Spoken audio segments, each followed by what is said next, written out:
چې الحمدلله دا زمونږ د ایمان حصه ده چې محمد رسول الله صلی الله علیه وسلم دا الله پاک اخرنی نبی دی. څوک چې د ختم نبوت عقیده نه ساتي د هغه په اسلام کې هیڅ حصه نشته دی. دا زموږ د پاکستان الحمدلله یو لویه کارنامه ده چې په سن 74 7 ستمبر 74 باندې ټول پاکستان ټول مکتب فکر ټول علماو ټول عوامو ټول مسلمانانو دا فیصله وکړله چې څوک محمد رسول الله ته کنځل کوي، څوک د محمد رسول الله په تاج و تخت ختم نبوت باندې حمله کوي، څوک د پیغمبر علیه الصلاۃ والسلام بیبیانو ته د هغې بچیانو ته د هغې بنات مطهرات ته کنځل کوي، د هغې په ایمان کې څه حصه نشته دی. او د هغې سرغنه او د هغې مشر هغه میرزا غلام احمد قادیاني او تاسو ته پته ده نن هغه میرزا قادیاني الحمدلله د هغې په وجه باندې ټول پاکستان متفقه فیصله وکړله چې دا کافر دی او د اسلام نه خارج دی. نن هغه ځان ته مسلمان وایي، موږ ته کافران وایي. خو د هغې په سلسله کې ای په ارام نه دي ناست. موږ خو په ارام ناست شو، کله د جومات پسې لګیا یو، کله د مدرسې پسې لګیا یو، کله د ملا پسې لګیا یو، کله زموږ یو ډکټیټر راپاسي، کله جنرال راپاسي، کله صدر راپاسي، کله وزیر اعظم راپاسي، کله بل څوک وکیل ګوټې راپاسي او هغه د اسلام پسې خبرې کوي او موږ ټولو د دا چل کوو. خو هغې غافله نه دي، هغې نن هم په ارام نه دي ناسته. هغې نن فایز عیسی چې هغه د بدقسمتۍ نه د پاکستان جج جوړ شوی دی، پکار دا چې سره د پاکستان جج نه وي. چیف جسٹس آف پاکستان मुर्दाबाद پاکستان मुर्दाबाद मुर्दाबाद.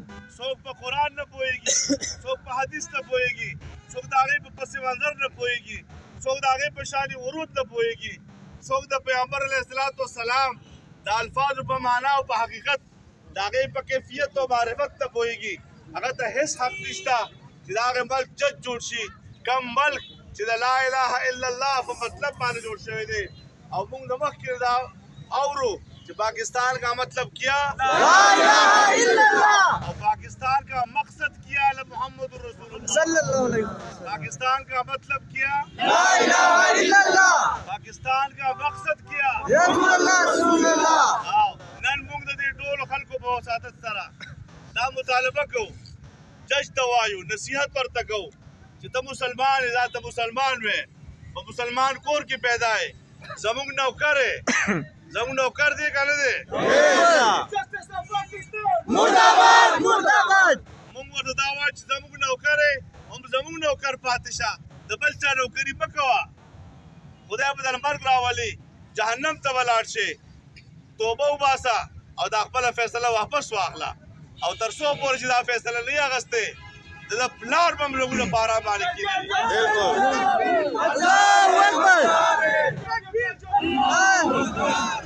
او انشاءالله العزیز دا خو یو زمونږه معمولي دلته کې راتګ و، نو زمونږ سر د دې لپاره حاضر دی، زمونږ وینه هم حاضره ده، زمونږ دا ټول مسلمانان دا نوجوانان انشاءالله العزیز حرمت رسول پہ جان بھی قربان ہے حرمت رسول پہ جان بھی قربان ہے.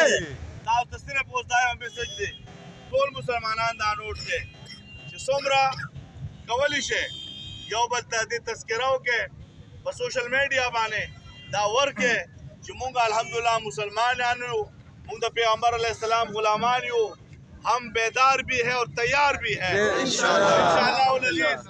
पाकिस्तान भी मेरा पाकिस्तान जज भी मेरा पाकिस्तान बल मुक्तदर शख्सियत भी मेरा पाकिस्तान सैयद आसिम मुनीर से अब मुक्दा वायु चितजा तो सैयद हुए दस्ता पर नाना माने और स्ता पर निके माने सो हमले कई तो ब्याम पाराम नास्ते देन मालूमी कि या सैयद ने और या गाफिल चरता जान की गैरत रावला बल सईद और बल सादात अगर गैरत ईमानी गैरत जान के राखार का और दा जज दे च कम दिन राववाड़ा मुतालबत यो का फल फैसला दे वापस वाली यानी मुंगा 1953 च कम तहरीक थे वापस तागे جمدي کوله ته بیا هم تیار یو ان شاء الله. الله اکبر تکبیر الله اکبر تکبیر الله اکبر. بس مونږه دوه څه ویل نه غواړو دا سړک ته مونږ چا تکلیف ورکول نه غواړو. دا زمونږ یو خپل احتجاج او ریکارډ کولو. الله پاک ته زمونږ استاد د پاکستان حفاظت وکړي. آمین. مسلمانانو حفاظت وکړي. آمین. الله پاک ته جج فائدې صاحب واپس مسلمانانو طرف ته راولي. آمین. خدای پاک دې فیصله نه دا فیصله واپس کړي. کنه خدای پاک دې خپل سپي مسلط کړي. خدای پاک دې خپل زناور مسلط کړي. آمین. او ان شاء الله العزیز پاکستان به بیا پاکستان وي. اسلام به بیا زنده‌باد وي. پاکستان به بیا زنده‌باد وي. موږ مسلمانان به بیا زنده‌باد یو. دا خړسړي مرسړي به ان شاء الله په پاکستان کې نه یې خیري او موږ به یو ان شاء الله دی بنئ ان شاء الله.